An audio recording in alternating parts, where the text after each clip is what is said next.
할렐루야. 오늘 둘째 날, 오늘도 여러분 승리하셨습니다. 끝까지 승리할 수 있기를 간절히 축원합니다. 오늘 이 말씀을 가지고 은총을 크게 받은 사람이란 제목으로 함께 은혜를 나누고자 합니다. 성경에 나오는 인물들 가운데 다니엘은 여러 가지 면에서 참 뛰어난 인물이었습니다. 그는 신앙으로나 인격으로나 세상적인 능력으로나 다 뛰어난 인물이었습니다. 남다른 성공과 출세에 있어서 그가 출세했는데 거기에 하나님의 은혜가 부어졌던 사람, 하나님의 은혜가 부어졌던 사람이다. 큰 은총을 받은 사람이었다 하는 것입니다. 그는 바벨론에 끌려갔던 포로 가운데서도 그도 바벨론 왕국의 국무총리의 자리까지 오르는 그런 훌륭한 사람이었습니다. 우리는 국무총리 하면은 요셉이 먼저 생각나고 요셉이 많이 사실은 기억되는데 이 다니엘은 바벨론 왕국에 포로로 잡혀간 사람으로서 그도 국무총리에 올랐던 사람입니다. 창세기 41장에 보면은 애굽의 종으로 팔려갔던 요셉이 국무총리가 되는 이야기가 나옵니다. 그렇기록 누구나 다 국무총리가 될 수는 없는 것이죠. 요셉이나 다니엘 모두가 하나님의 은혜를 입은 사람, 하나님의 은총을 입은 사람이었다 하는 것입니다. 창세기 39장 23절에 보면은 여호와께서 요셉과 함께 하심이라 여호와께서 그의 범사에 형통케 하셨더라. 그의 범사에 형통케 하셨더라. 하나님이 은총을 부어주셔서 형통케 하셨기 때문에 요셉이 총리가 될 수 있었다 하는 그런 말이죠. 또 창세기 41장 38절에도 이와 같이 하나님의 신이 감동한 사람을 우리가 어찌 얻을 수 있으리요? 바로왕이 한 말이죠. 이와 같이 하나님의 신이 감동한 사람, 하나님의 신이 감동한 사람을 우리가 어디서 얻을 수 있으랴? 그렇게 말했습니다. 그러니까 하나님이 요셉과 함께 하셨기 때문에 그가 성공하셨다는 말입니다. 다니엘의 경우도 예외가 아닙니다. 다니엘서 10장 11절의 말씀에 보면 은총을 크게 받은 사람 다니엘이야 그렇게 말해요. 은총을 크게 받은 사람이라 그렇게 말씀합니다. 19절에도 은총을 크게 받은 사람이라 그랬어요. 우리 19절에도 보면 큰 은총을 받은 사람이여 두려워하지 말라 평안하라 강건하라 강건하라 이렇게 하나님 앞에 큰 은총을 받은 사람이라고 성경은 분명하게 말하고 있습니다. 요셉이나 다니엘이나 큰 은총을 받았기 때문에 복을 받고 성공한 것이 되었다는 거죠. 오늘 본문의 교훈은 성공을 바라는 사람들과 명예를 바라는 사람들, 복받기를 원하는 사람들, 참 주님 안에서 그러한 복된 삶을 살기를 원하는 사람들에게 그 비결을 우리에게 제시해 주고 있습니다. 오늘 저와 여러분도 또 우리 자녀들도 이 말씀대로 다니엘과 같이 또 요셉과 같이 우리가 살아간다면 하나님의 또 특별하신 은혜를 덧입을 수 있겠다 하는 것입니다. 물론 하나님이 그렇게 택하셨고 그렇게 사용하기로 하나님이 먼저 택하셨고 그에게 은총을 부으셨기 때문에 그런데 하나님 앞에 그런 또 이 다니엘과 요셉과 같이 살면 하나님이 또 특별한 은혜를 부어주실 줄로 믿습니다. 그러면 하나님의 은총을 받는 비결은 무엇입니까? 하나님의 은총을 받는 비결 첫 번째는 자기와의 싸움에서 이기는 것입니다. 우리가 다니엘을 볼 때 자기와의 싸움에서 이겼다 하는 것이죠. 포로 생활에 지쳤던 이 청년 다니엘에게 어느 날 기회가 왔습니다. 기회가 왔는데 유다 포로 청년들 그들 중에도 똑똑한 사람을 내가 기용하겠다 하는 바벨론 왕의 그 비서실에서 내려온 칙령이 있었습니다. 그래서 바벨론 왕 비서실에서 일하게 한다 하는 그런 왕의 어떤 용인술이 있었습니다. 그 당시에 바벨론은 세계를 제패한 아주 최대 강국이었어요. 가장 최대 강국. 지금도 아프리카의 맹주라고 하죠. 아니죠. 중동의 맹주라고 했잖아요. 전에 후세인 같은 경우가. 그러니까 이 바벨론은 세계 최대의 그 강한 강국이었지만 사회기강은 아주 어지럽고 또 도덕은 퇴폐 인로에 치닫고 있었고 거기에 젊은이들은 다 가치관을 상실하고 정신적으로나 또 삶으로 휘청거리고 있었습니다. 그래서 쓸만한 사람이 없었다는 거죠. 그런데 예루살렘에서 유다에서 끌고 간 그 수많은 약 1만 명을 끌고 갔다고 하는데 1만 명의 포로를 잡아갔다고 하는데 그 중에 똑똑한 청년들을 기용해서 기화시켜서 그렇게 기용하기를 원했던 것입니다. 그래서 그들에게는 왕의 진미를 먹게 하고 포도주를 먹게 하고 그렇게 했는데 이 다니엘은 다니엘서 1장 8절의 말씀에 보면은 그 왕의 진미와 포도주를 먹기를 거절했다 그랬습니다. 이유는 간단합니다. 자기는 그 우상에게 바쳐졌던 그 음식을 먹을 수 없다는 것이었습니다. 자신을 더럽히지 않겠다는 것이었습니다. 그래서 사실은 먹으면 그냥 배설물로 나가는 것이잖아요. 그럼에도 불구하고 자신을 더럽힐 수 없다면서 이 다니엘은 그것을 거절했습니다. 그때 그는 자기와 싸우고 있었다는 것입니다. 타협하느냐 아니면 거절하느냐, 개방하느냐 아니면 절제하느냐, 바로 사느냐 아니면 멋대로 사느냐 하는 이 기로에서 그는 자기와 싸우고 있었던 것입니다. 절제라고 하는 것은 자기 욕망을 제어하는 것입니다. 자기 행동을 조절하고 삶의 균형을 지키는 것이 절제이죠. 우리가 하나님의 자녀로서 이 땅에 살아가면서 내 마음대로 내가 할 수 있다고 다 할 수 있는 것이 아니라는 것입니다. 언제나 하나님의 말씀을 기준으로 해서 정말 하나님 앞에 성결하게 살기를 원하는 그 기준을 가지고 버릴 것은 버리고 취할 것은 취하고 옳은 것은 따르고 잘못된 것은 따르지 않고 하는 그런 결단이 우리에게 필요한 것이죠. 그래서 다니엘은 그러한 갈등 가운데서 있었는데 그래서 그 우상에게 바쳐졌던 제물, 그 음식, 그것은 먹지 않겠다 하는 다니엘의 분명한 그 기준이 있었고 또 하나님 앞에 자기를 성결하게 지키겠다고 하는 그 삶의 기준이 있었던 것입니다. 그래서 다니엘이 그것을 아마 타협하고 수용했더라면 아마 하나님의 은총은 그에게 부어지지 않았는지도 모릅니다. 그런데 자기의 욕망과 고집과 습관을 다 제어하고 자기가 자기를 이겼을 때 정말 하나님의 은총은 임한다는 것, 하나님이 준비된 영혼을 쓰신다는 것을 우리에게 보여주고 있습니다. 또한 두 번째는 중단 없는 기도 생활입니다. 그가 그렇게 자기를 제어하고 오직 믿음으로 자기를 성결하고 그렇게 했던 것과 같이 또 중단 없는 기도 생활을 했다는 것이죠. 다니엘서 6장 10절에 보면 하루 3번씩 그는 예루살렘을 향한 창문을 열어놓고 기도했습니다. 9장 3절에는 금식하면서 베옷을 입고 죄를 무릅쓰고 기도했습니다. 우리가 기도는 하나님의 살아계심을 믿는 사람들만이 할 수 있는 가장 귀한 행동이죠. 오늘 저와 여러분 정말 이 기도는 하나님의 살아계심을 믿는 사람이 할 수 있는 것입니다. 하나님이 살아계심을 믿기 때문에 또 그분이 내 삶의 주권을 가지고 내 삶을 인도하신다는 걸 믿기 때문에 우리가 기도하는 것이죠. 굉장히 중요한 것입니다. 우리가 잘 아는 그 역사가 아놀드 토인비는 그의 그 책 역사 연구라고 하는 그의 책이 있습니다. 그의 책에 이렇게 말했어요. 세계를 지배했던 21개의 문명 가운데 19개 문명은 자멸했다는 거예요. 스스로 무너졌다는 겁니다. 그런데 그 19개의 문명에 그 스스로 무너진 이유가 뭔가 봤더니 공통점이 있어요. 무신론과 물질주의 문명이었다는 겁니다. 하나님을 인정하지 않고 하나님을 섬기지 않는 사람들, 그러니까 무신론에다가 물질 만능주의, 물질을 숭배하는 물질주의 문명이었기 때문에 그들은 자멸했다는 거예요. 스스로 무너졌다는 겁니다. 다시 말하면 하나님을 무시한 문명, 또 하나님을 떠나서 물질을 숭배하는 문명은 자멸한다는 거예요.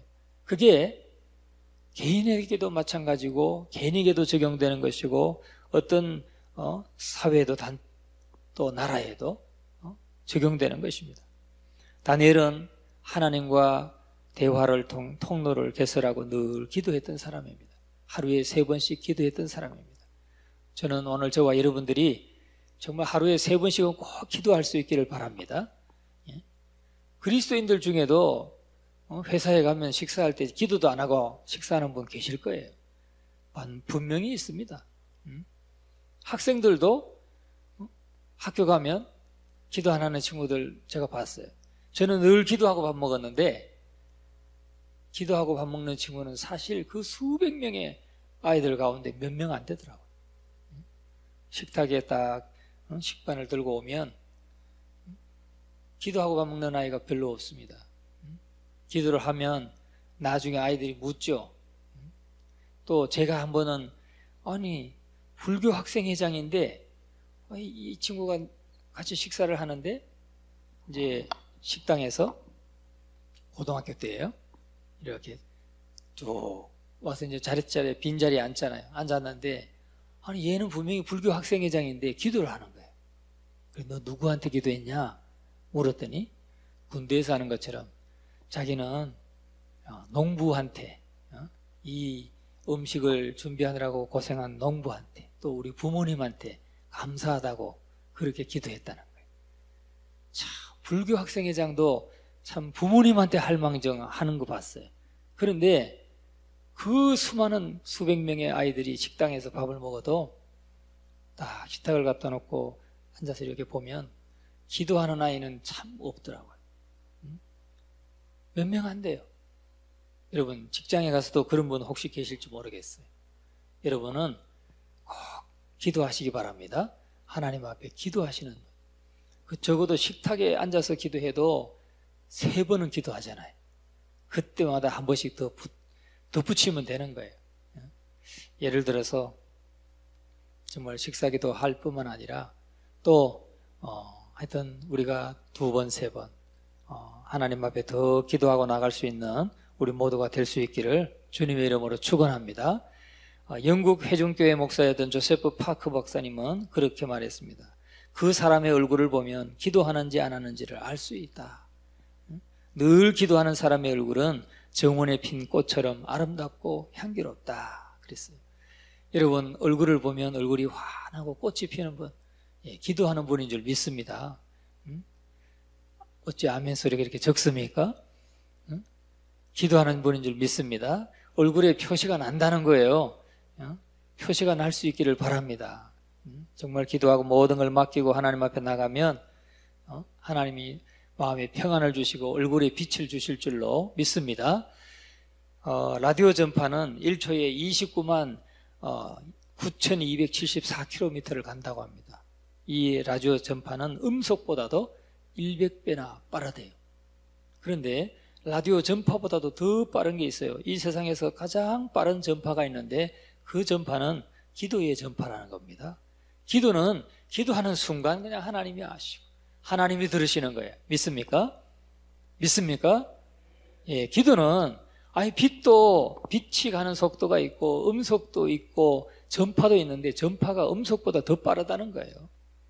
그런데 기도는 그것보다 더 빠르다는 거죠. 정말 우리가 부르짖는 그 순간 아니면 내 마음속에 그냥 기도하는 그 기도의 마음을 가지고 하나님 앞에 간구하는 그 순간 하나님은 그냥 아시고 내 속에 거하시는 성령께서 그냥 바로 아시고 통달하시는 하나님이신 줄 믿습니다. 우리의 마음과 영혼을 감찰하시는 하나님이신 것을 믿으시기를 주의 이름으로 축원합니다.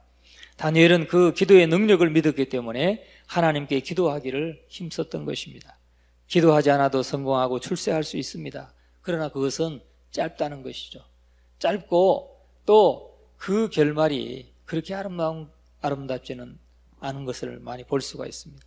그러나 기도하고 받은 은총이나 복은 그 수명이 길고 크다는 것, 우리가 그것을 기억하고 우리가 다니엘과 같이 기도의 사람이 될 수 있기를 주의 이름으로 축원합니다. 그러니까 다니엘이 큰 은총을 받았는데 아마 큰 은총을 받았기 때문에 그렇게 살았다는 것이죠.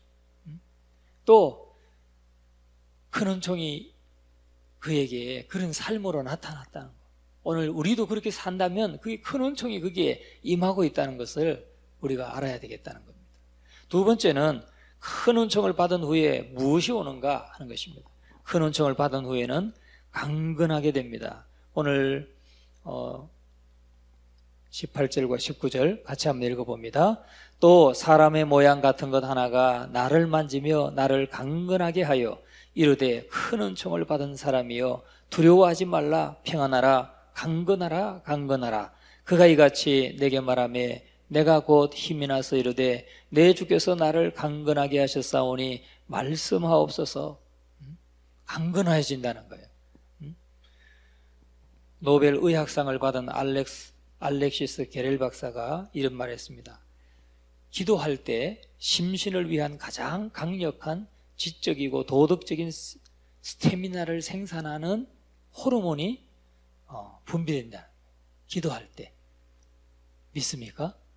기도할 때 보세요. 기도할 때 심신, 우리의 몸과 마음을 위한 가장 강력한 지적인 것, 가장 강력한 지적인 호르몬, 도덕적인 호르몬, 그 호르몬이 분비된다는 거예요. 그러니까 지적이고 도덕적인 스태미나, 그 어떤 힘을 줄 수 있는 호르몬이 분비된다는 거죠.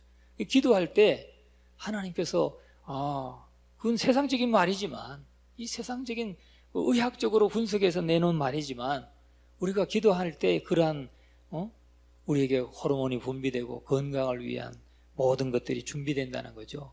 지적인 것, 도덕적인 것, 또 육신적인 것, 모든 그 힘을 생산하는 호르몬이 분비된다. 맞는 말씀 같아요. 우리는 그런 거 의학적으로 몰랐지만 그분이 말씀해 줬어요. 여러분, 우리가 어릴 때 연날리기를 많이 했죠. 연날리기를 했어요. 참 저희도 우리 앞에 앞산이 이렇게 있었고 또 이렇게 밭들이 있고 또 좀 더 멀리 또 큰 산이 있고 높은 산이 있었어요. 그런데 사실 여기서 연을 날리면 앞산도 못 넘죠. 앞산도 안 돼요. 그냥 우리 논 한 개, 두 개 정도 이렇게 높이 떠 있는데 정말 멀리 뛰어오는 연들이 있었어요. 길게. 그러면 줄무기도 있고 바람이 세고 그러면 이 두 줄이 뚝 끊어져요. 그러면 그게 폴록폴록 이게 날아가요. 근데 우리가 볼 때는 요 앞산도 못 넘어간 것 같은데 사실은 저 높이 떠 있으니까 이 산을 넘어가는 것 같아요. 넘어가는 것 같아요. 보면 얼마나 자연스럽습니까? 얼마나 자유스럽습니까? 멋져 보이고, 저 연은 자유롭겠다.